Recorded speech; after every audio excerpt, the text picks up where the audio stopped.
wabarakatuh. Menunjukkan bahwa kita ini bersatu, tidak boleh berbeda, tidak boleh kita berbeda-beda. Tapi serah posisinya berbeda, kami itu orang lain. Tapi bagi kami penting Indonesia harus bersatu, Indonesia harus berdaulat, Indonesia harus berkeadilan. Karena kami nggak mau ini diadakan dengan adanya acara rukun nasional aktivis 98. Ini beberapa tahun ini melanda Indonesia. Intoleransi, terorisme, radikalisme itu menjadi persoalan bagi kita.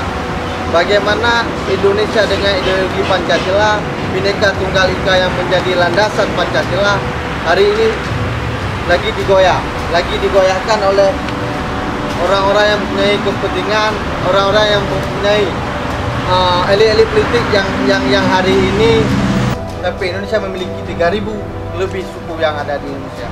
Indonesia memiliki berbagai banyak bahasa yang hari ini belum data dengan semuanya.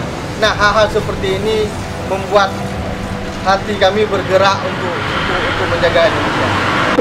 Dan nantinya di rukun nasional ini juga akan duduk 600 kontingen dari berbagai provinsi untuk merumuskan agenda apa saja yang disampaikan pada Presiden Joko Widodo. Karena ini suatu yang bagi kami harus direspon secara aktif, direspon secara terus dikompanyekan, disadarkan bahwa kita ini sama, kita ini bersatu, tidak boleh dicerai.